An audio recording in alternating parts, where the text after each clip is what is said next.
दोस्तों, इस दुनिया में इलेक्ट्रिसिटी यानी बिजली एक ऐसी चीज है जिस पर मानव सभ्यता पूरी तरह से निर्भर है। लेकिन क्या आप जानते हैं कि घर में एक स्विच ऑन करके लाइट, पंखे, एसी और फ्रिज जैसी इलेक्ट्रिक उपकरण चालू करना जितना आसान है, इस बिजली को बनाना उतना ही ज्यादा मुश्किल। अब वैसे तो बिजली बनाने के लिए दुनिया भर में thermal, nuclear, hydro, wind, solar और बायोमास जैसे कई तरह के पावर प्लांट मौजूद हैं। मगर आज भी पूरे भारत की 75% बिजली सिर्फ कोयले से चलने वाले थर्मल पावर प्लांट में ही बनती है। और आज की इस खास पेशकश में हम जानेंगे कि आखिर कोयले से बिजली कैसे बनती है और फिर उसे बड़ी बड़ी तारों के जरिए हमारे घर तक कैसे पहुंचाया जाता है। लेकिन उसके पहले नए दर्शक जल्दी से चैनल को सब्सक्राइब करके पास वाली घंटी जरूर बजा दीजिए। दोस्तों, बिजली बनाने के लिए जिस चीज का सबसे ज्यादा इस्तेमाल किया जाता है वो है कोयला। और भारत सरकार के कोयला मंत्रालय के मुताबिक देश में 75% बिजली का उत्पादन कोयले से चलने वाले पावर प्लांट से ही होता है। इन पावर प्लांट्स के लिए एक बड़ी जगह की जरूरत होती है जहां पानी की आपूर्ति के लिए एक रिजर्वायर भी बनाया जा सके। इसलिए भारत में ज्यादातर पावर प्लांट्स नदी के किनारे ही बने हुए हैं।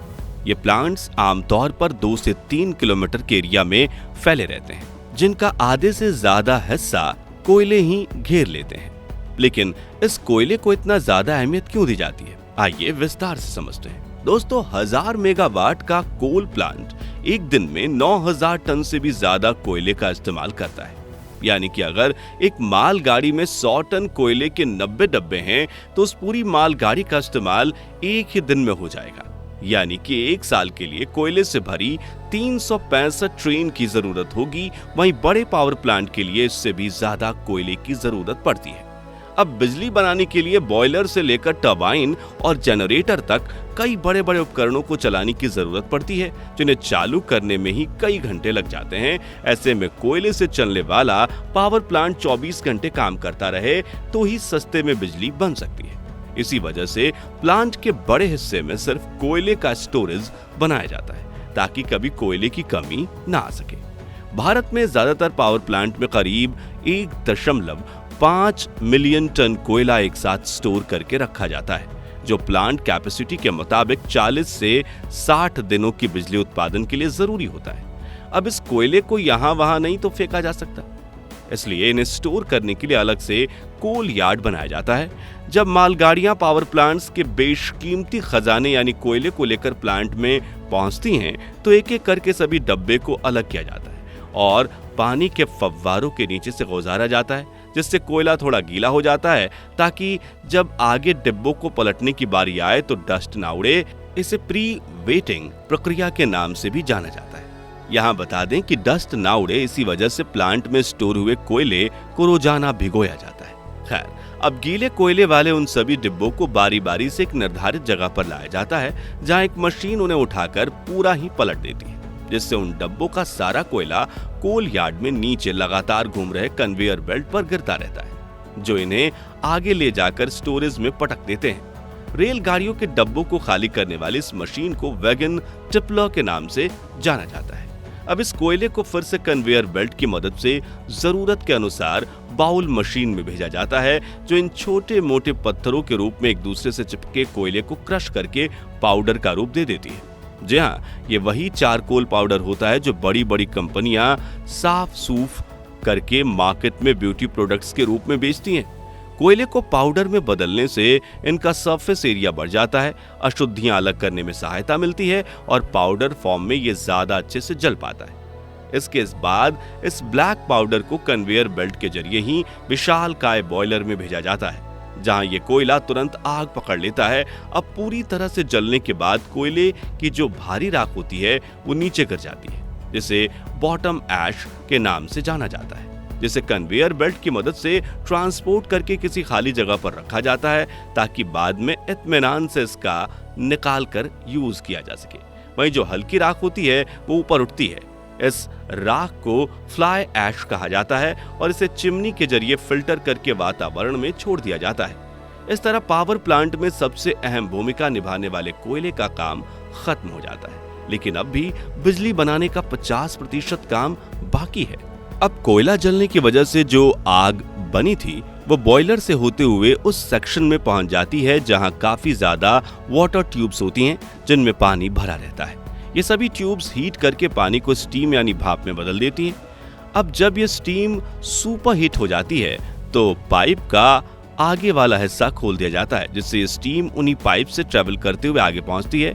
यहाँ गौर करने वाली बात यह है कि स्टीम और आग के साथ डील करने वाले इन पाइप के अंदर और बाहर दोनों तरफ इंसुलेशन की लेयर लगी होती है ताकि भाप का तापमान ट्रेवल करते वक्त घट न जाए। दोस्तों, अब हम भाप को लेकर पावर प्लांट के उस हिस्से में पहुंचे जिसके बिना बिजली बनाना नामुमकिन है। जहां हम बात कर रहे हैं टरबाइन की, जो पाइप से निकली स्टीम यानी हाई प्रेशर वेपर की मार खाते हुए तेजी से घूमने लगती है। इस दौरान टरबाइन की ब्लेड भाप की ऊष्मा और दबाव को अपने ऊपर ले लेती है, जिससे धीरे धीरे स्टीम ठंडी होने लगती है। इसी वजह से स्टीम के कांटेक्ट में आने वाला टरबाइन का पहला भाग हाई प्रेशर टरबाइन के नाम से जाना जाता है, और जो हिस्सा सबसे आखिरी में स्टीम के कांटेक्ट में आता है उसे लो प्रेशर टरबाइन कहा जाता है। अब टरबाइन के घूमने की वजह से एक हाई मैकेनिकल एनर्जी जनरेट होती है, जिसे तुरंत एक बड़े जनरेटर में भेजा जाता है, और इसी मैकेनिकल पावर की वजह से उस जनरेटर की मैग्नेटिक फील्ड डिस्टर्ब हो जाती है और उनमें इलेक्ट्रिसिटी जनरेट होने लगती है। अब इस बिजली को स्टोर करना काफी मुश्किल होता है, इसलिए इसे स्टेप अप ट्रांसफार्मर की मदद से आगे के सब स्टेशंस में भेजा जाता है। अब यहाँ साधारण ट्रांसफार्मर की जगह स्टेप अप ट्रांसफार्मर का इस्तेमाल इसलिए किया जाता है क्योंकि ये बिजली का वोल्टेज बढ़ा देता है ताकि ट्रेवल करने के दौरान ज्यादा पावर लॉस ना हो। ये ट्रांसफार्मर बिजली की जरूरत के हिसाब से 7200 से लेकर 3,45,000 वोल्ट की एक्स्ट्रा हाई वोल्टेज के साथ सप्लाई कर सकते हैं।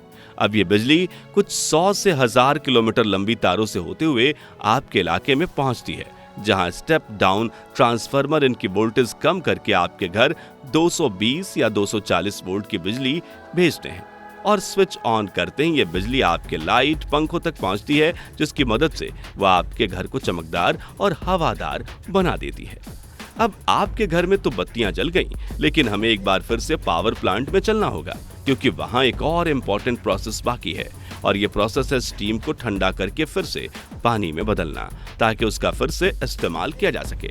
इसके लिए प्लांट की कैपेसिटी के मुताबिक 1 से लेकर 10 कूलिंग टावर हो सकते हैं। तो टरबाइन में अपना काम पूरा करके ये स्टीम पाइप से ट्रेवल करके इन बड़े बड़े कूलिंग टावर्स में पहुंचती है, जहां ये स्टीम ठंडी हवा के कांटेक्ट में आती है, जो इसे ठंडा करके पानी में बदलती है और खुद इस हीट को लेकर टावर के ऊपरी सिरे से वातावरण में मिल जाती है। बता दें कि कूलिंग टावर से निकल रही गर्म हवा में कोई केमिकल या अशुद्धियां नहीं होती।